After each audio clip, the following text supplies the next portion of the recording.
Kita harus jujur aja kalau Pratama Arhan memang cukup disayang banget sih sama Coach Sinteyong. Kalau pelatih-pelatih lain itu biasanya ngambil pemain karena performanya bagus di klub.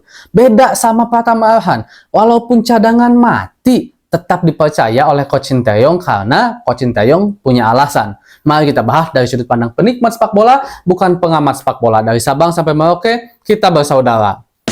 Sahabat Garuda semua, kita tahu kalau sekarang udah mulai bermunculan walaupun dicicil siapa saja pemain yang akan dipanggil oleh Coach Sinteyong. Memang belum ada pengumuman resmi dari PSSI, cuman beberapa pemain udah membocorkan, bahkan beberapa dari pelatih-pelatih klub juga udah membocorkan, dan juga dari pihak timnas Pak Sumarji juga ada beberapa yang dibocorkan. Salah satunya Elkan udah jelas tidak akan dipanggil, tidak dipertimbangkan sama sekali, malahan muncul nama baru Wahyu Pras dan juga Velari yang dipanggil, Rizky Ridho Witan dan juga Sayuri bersaudara dipanggil juga, dan Pratama Arhan juga tidak luput nih nama Pratama Arhan. Emang cukup struggle banget sebenarnya jika melihat karir seorang Pratama Arhan. Yang pertama dijadikan cadangan mati di Liga Jepang gitu kan, dan di Korea dianggap akan bersinar, bahkan sempat debut walaupun akhirnya debutnya itu dapat kartu merah, akhirnya juga sampai saat ini belum kembali mendapatkan menit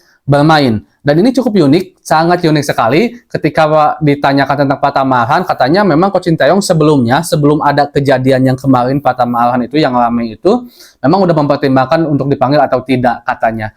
Arhan memang tidak dimainkan dan itu cukup riskan untuk dipanggil ke timnas, maksudnya tidak dimainkan di klubnya ya, kurang mendapatkan menit bermain. Tapi lagi alasan Coach Sinteyong itu sama dengan alasan pemanggilan Arhan ketika Arhan masih di Jepang, yaitu karirnya harus diselamatkan. Kalau seandainya katanya, kalau seandainya Arhan tidak main di klubnya, tidak main juga di timnas, maka dia akan kehilangan sentuhan, dia akan kehilangan ritme permainan. Tapi kalau seandainya seenggaknya, kalau di klub tidak bermain, di timnas bermain, seenggaknya ritme permainan Arhan itu akan terjaga. Kurang lebih seperti itulah yang dikatakan oleh Coach Sinteyong. Dan ini menjadi satu hal yang memang anti klimaks banget kalau seandainya kita berkaca dari pemain-pemain yang dipanggil itu, ya jelas biasanya pemain-pemain yang memiliki jam atau menit bermain banyak di timnya tentu berkontribusi besar dan bagus juga. Dan ini seolah-olah berbeda kepada Pratama Arhan. Tapi walaupun seperti itu dan walaupun kesannya agak sedikit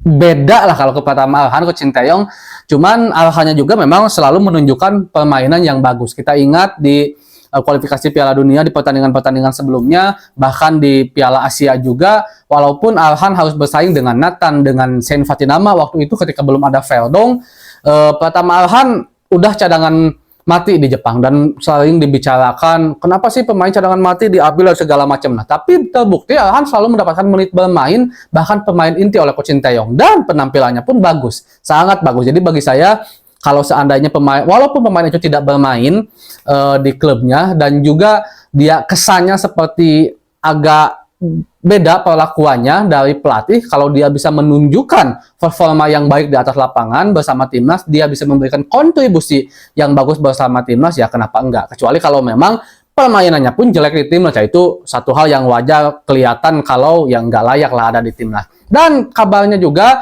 sekarang ada beberapa tim yang sedang, ya bisa dibilang berminat lah kepada Arhan. Ada yang dari Jepang lagi juga ada. Ini diungkapkan oleh, saya ngambil sumbernya ya, diungkapkan dari mertuanya Pratama Arhan. Katanya ada beberapa tim yang memang berminat untuk memboyong Arhan, walaupun Arhan jarang mendapatkan menit bermain di Suwon.